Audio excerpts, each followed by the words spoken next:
Good morning बच्चों। आज की इस क्लास में हम अभ्यास 2E कक्षा 7 में अभ्यास 2E को सोल्व करेंगे। मैं आज आपको बताऊंगा कि एक बड़ी संख्या को मानक रूप में किस तरह से लिखा जाता है। मान लीजिए आपको एक बड़ी संख्या दे दी जिसमें बहुत सारी जीरो है, तो उस संख्या को लिखने में भी हमें दिक्कत होती है, उसे पढ़ने में भी दिक्कत होती है। तो इस दिक्कत को दूर करने के लिए एक नया रूप बनाया गया, उसे कहते हैं मानक रूप। तो आप उसे मानक रूप में कैसे लिखेंगे, आज की इस क्लास में मैं आपको यही बताऊंगा। आपकी अभ्यास 2E मैंने इधर प्रश्न लिखे हुए हैं। प्रश्न नंबर 1, 2, 3, 4, 6 मैंने 5 प्रश्न लिए हैं। इन 5 प्रश्नों को मैं आपको बताऊंगा। आप वीडियो को ध्यान से देखते रहिए, आपकी अच्छी तरह से समझ में आ जाएगा कि किसी बड़ी संख्या को मानक रूप में किस तरह से लिखा जाता है। तो चलिए शुरू करते हैं किसी बड़ी संख्या को मानक रूप में लिखना। पहला प्रश्न है हमारा, पहला प्रश्न है 62 0 0 0 0 0 0 0। अगर इसे पढ़े, यहां से पढ़ेंगे इकाई, ढाई, सैकड़ा, हजार, 10,000, लाख, 10 लाख, करोड़, 10 करोड़, यानी कि आपका 62 करोड़ हो गया। यानी कि 62, फिर उसके आगे 2 जीरो, फिर आगे 2 जीरो, फिर 3 जीरो। इसे हमें मानक रूप में लिखना है, का मानक रूप, क्योंकि इसे जो है हमें अगर ऐसे लिखेंगे तो एक आधी जीरो छूट भी सकती है और इसे पढ़ने में भी दिक्कत होगी। तो मानक रूप का मतलब है, अब देखिए इसमें दशमलव आपको कहीं नजर आ रही है? नहीं आ रही। अगर किसी संख्या में दशमलव नजर नहीं आ रही, मान लीजिए 100 है, इसमें आपको दशमलव नजर नहीं आ रही, तो इसका मतलब है दशमलव हमारी यहां पे है, सबसे लास्ट में। इसे दशमलव जीरो मान लेते हैं।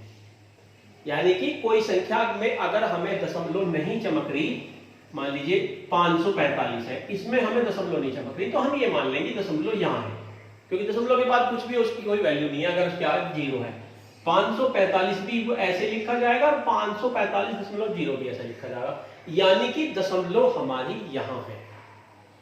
अब इस दशमलव को, अब इसमें भी आप इसे इस तरह से लिख सकते हैं, 62 0 0 0 0 0 0 0 दशमलव 0 0, या एक जीरो लगा दो। हमने दशमलव यहां मान ली बाद में, और उसके आगे एक जीरो लगा दी, ठीक। यानी कि अगर किसी संख्या में दशमलव नहीं चमक रही, तो इसका मतलब क्या है, दशमलव लास्ट में है। अब इस दशमलव को, अब दशमलव है हमारी यहां पे, या तो दशमलव हमारी इधर को चलेगी या दशमलव हमारी इधर को चलेगी। अगर हमारी इधर को चल रही है दशमलव, तो 10 की घात जितने अंक चलेगी उतनी ही घात आ जाएगी। मान लिया n अंक चली तो 10 की घात n आ जाएगी। और अगर इधर को चलेगी तो 10 की घात नफी के n आ जाएंगी।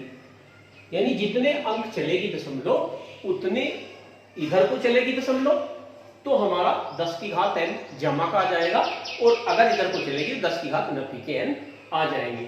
अब हमें दशमलव चलानी कहां तक है? हमें दशमलव लानी है एक डिजिट के बाद, एक डिजिट के, यानी कि एक अंक के बाद, यानी 6 के बाद दशमलव लानी है। हमें दशमलव लानी है 6.2 0 0 0 0 0 0 0। यहां पे हमारी दशमलव आ गई, यहां पे हमारी दशमलव आ गई, ये दशमलव यहां थी। अब कितने अंक चलिए? 1 2 3 4 5 6 7 8 अंक चली। यानी इधर को चली तो कितनी होगी? 10 की घात 8, 10 की घात 8। अब ये बाद की जो है, दशमलव के बाद 1 या 2 डिजिट लिखते हैं, उसके बाद की डिजिट को हम छोड़ देते हैं, तो हम इसे लिख देंगे 6.2 गुणा 10 की घात 8। ये इसका मानक रूप हो गया। इस तरह से हम किसी संख्या को उसके मानक रूप में लिख देंगे।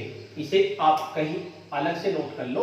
अगर दशमलव आपकी इधर को चलेगी, यहां से, तो ये हो जाएगी 10 की घात n, और दशमलव अगर इधर को चलेगी आपकी तो जाएगी 10 की घात -n। ये ध्यान रखना आप। तो 6.2 गुणा 10 की घात 8 पहला सवाल हो गया। दूसरा सवाल है हमारा 0.00008 का मानक रूप, इसे हमें मानक रूप में लिखना है। दूसरा सवाल 0.00008 का वैज्ञानिक संकेतन में लिखना है। मानक रूप या वैज्ञानिक संकेतन एक ही बात होती है, वैज्ञानिक संकेतन। आपको इसे वैज्ञानिक संकेतन में लिखना है। तो कैसे लिखेंगे? अब ये देखो, इसमें दशमलव कहां चलनी है हमारी, अब के दशमलव इधर को चलनी है। कहां चलनी है? इधर को, और एक डिजिट के बाद आनी है, यानी कि यहां पे पहुंचनी है दशमलव। यानी कि क्या था, 0.00008। तो इसका दशमलव हमारी चलानी है हमें यहां से यहां तक, यानी दशमलव तो पहुंच गई उधर, तो 0.00008 दशमलव, एक आगे जीरो अपनी तरफ से लगा देते हैं। आप इसे इसके आगे एक जीरो लगा देंगे। अब दशमलव कितने अंक चली हमारी? चली 1 2 3 4 5, 5 अंक चली। तो 10 की घात इधर को चली तो कहे क्या आएगी? 90 के 5। अब इसे सही करके लिख देंगे, ये आगे की जीरो खत्म कर देंगे, ये सारी जीरो क्या कर देंगे? खत्म। ये हो जाएगा आपका 8.0 गुना 10 की घात 95।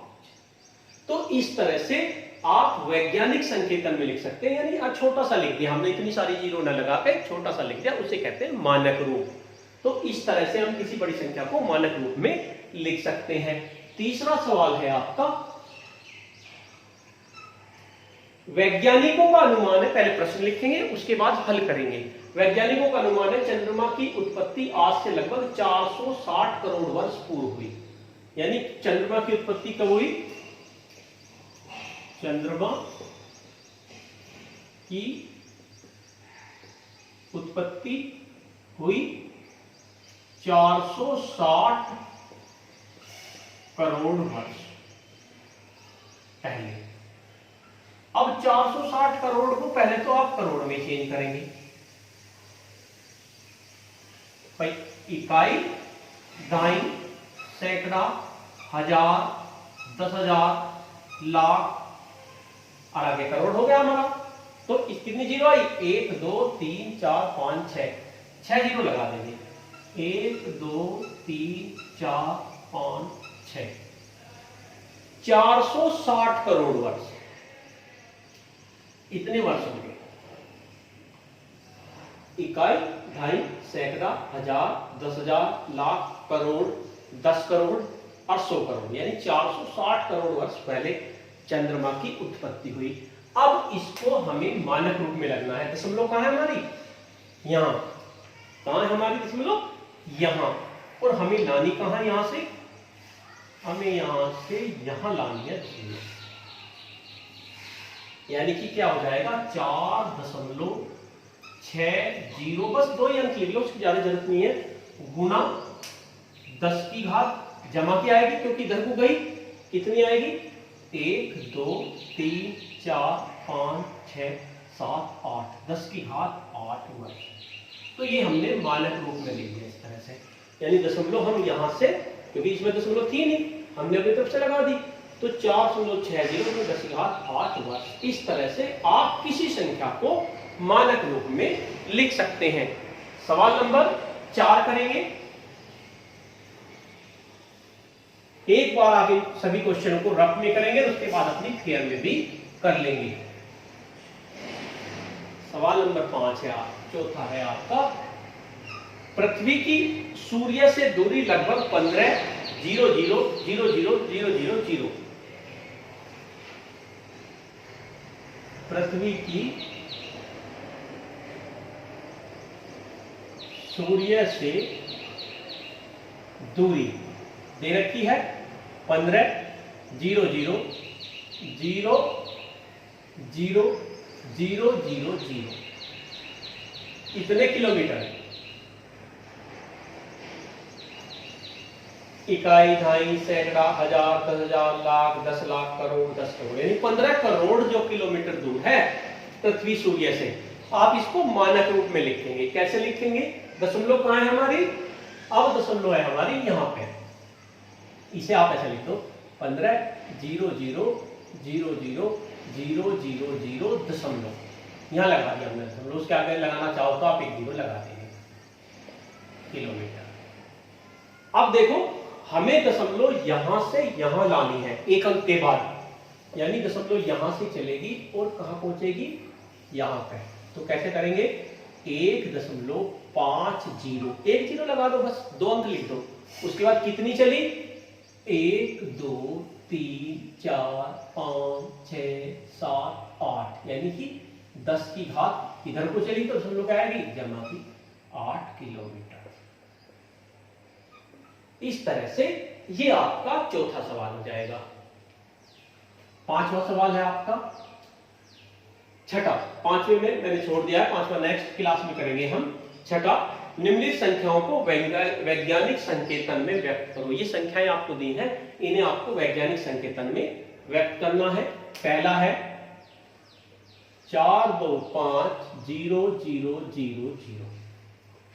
इसका कैसे बना लेंगे? इसे बना लेंगे 4250000 दशमलव ने लगा दी। अब दशमलव कहां लानी है हमें? यहां से यहां लानी है। 4.25 गुणा 10 की घात 1, 2, 3, 4, 5, 6, 10 की घात 6, ये आपका हो गया। दूसरा आपका 2,20,00,000।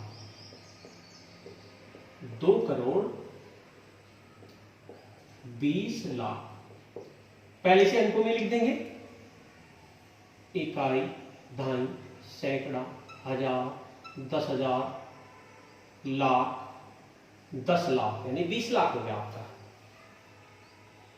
इकाई, ढाई, सैकड़ा, हजार, 10,000, लाख, 10 लाख, 20 लाख हो गया। और 2 करोड़ है, यानी कि ये आ गया आपका 2,20,00,000। अब दशमलव कहां है हमारी? दशमलव है हमारी यहाँ पे, इसके आगे एक 0 लगा दो। अब हमारा क्या हो जाएगा? कहां से आएगी? यहां से यहां आएगी।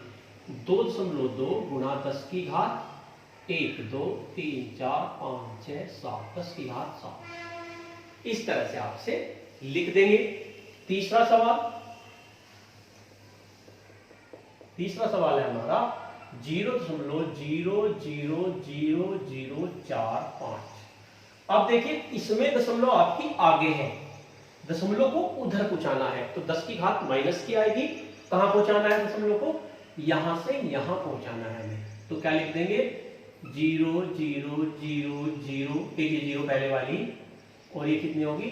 4.5 गुणा 10 की घात कितने अंक चले? 1, 2, 3, 4, 5। अब इसे वैसे लिख देंगे 4.5 आगे 0 खत्म कर देंगे गुणा 10 की घात 5। इस तरह से आपसे लिख देंगे। नेक्स्ट सवाल है आपका चौथा सवाल 0.0025। इसे भी क्या करेंगे? हमें दशमलव कहां पहुंचानी है? यहां। तो क्या हो जाएगी? 0.002.5 गुणा 10 की घात -3। जब इसमें घात इसमें माइनस की आएगी, क्योंकि दशमलव हमारी इधर को चलेगी। ये ध्यान रखना है, जब दशमलव इधर को चलेगी तो घात हमारी माइनस की आएगी। ये ध्यान रखना है, मेरे गलत हो गया था। तो 10 की घात -3। अब इसे ऐसे लिख देंगे 2.5 गुणा 10 की घात -3। इस तरह से आप इन सवालों को कर लेंगे। सभी बच्चे अपनी कॉपी में इन सवालों को करेंगे और एक बार अपनी रफ कॉपी में करेंगे। धन्यवाद।